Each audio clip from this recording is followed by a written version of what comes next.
we would like to now apply the momentum principle to examples of recoil.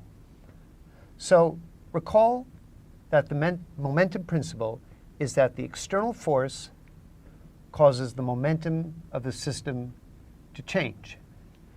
Now this is a vector equation, so for example, if the external force in the x direction is 0, then the momentum of the system in the x direction, let's say the final momentum, will be equal to the initial momentum.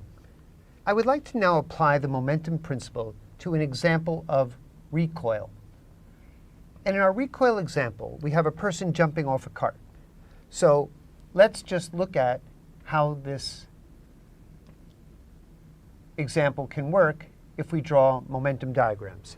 So suppose we choose a ground frame. And in that ground frame, we have a cart and a person. The person is standing on the cart. And this is T initial. And here, they are at rest. Now, the person we're going to assume to jump horizontally off the cart, and the cart will recoil in the opposite direction. So after the jump, we can describe this picture. The cart, the person is moving with a velocity v. The cart is moving with vc, and the person has jumped with a velocity vp.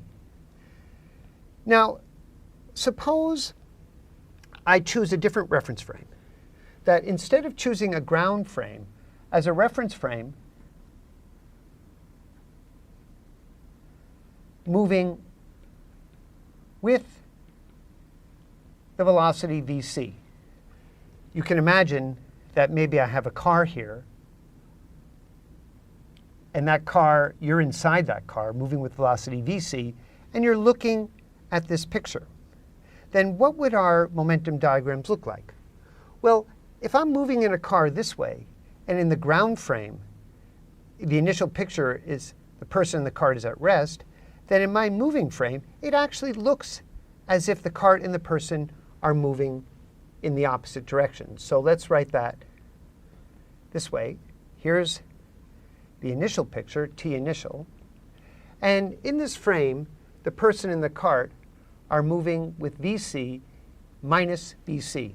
I put an arrow here to indicate that it's opposite the direction of vc there. But their velocity is minus the velocity of the reference frame. After the jump, so here's the person now, the cart is at rest. Why? Because we're in the reference frame moving with vc.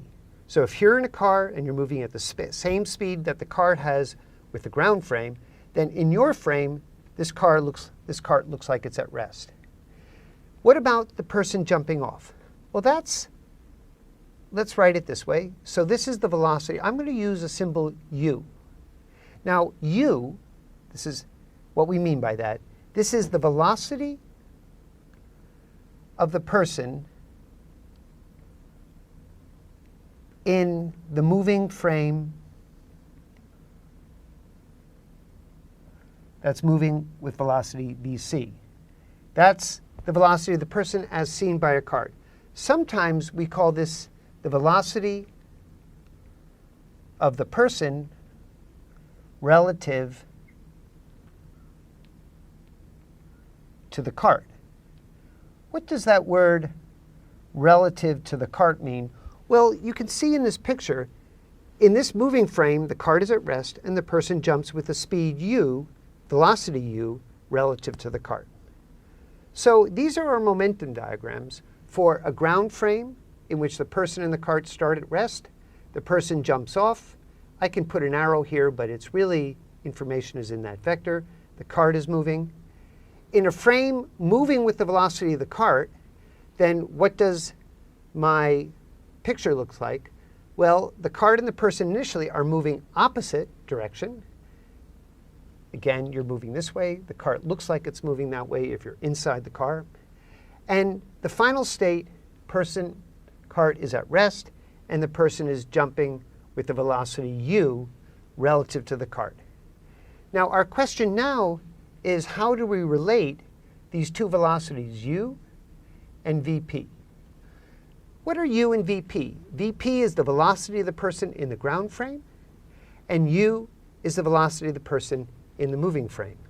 Well, we've already seen our equation for how to get velocities in different frames. We have that VP equals the relative velocity of the two frames plus the velocity in the moving frame. So what we have is this is the velocity of the person. We'll just clean that up. Of the person in the ground frame.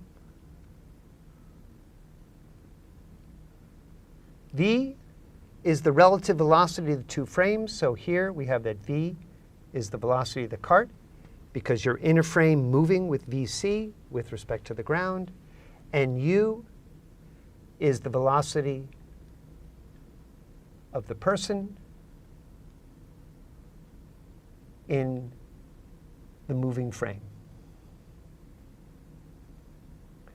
So this is how we can show the same type of interaction in two different reference frames. Next, we'll figure out what these velocities are.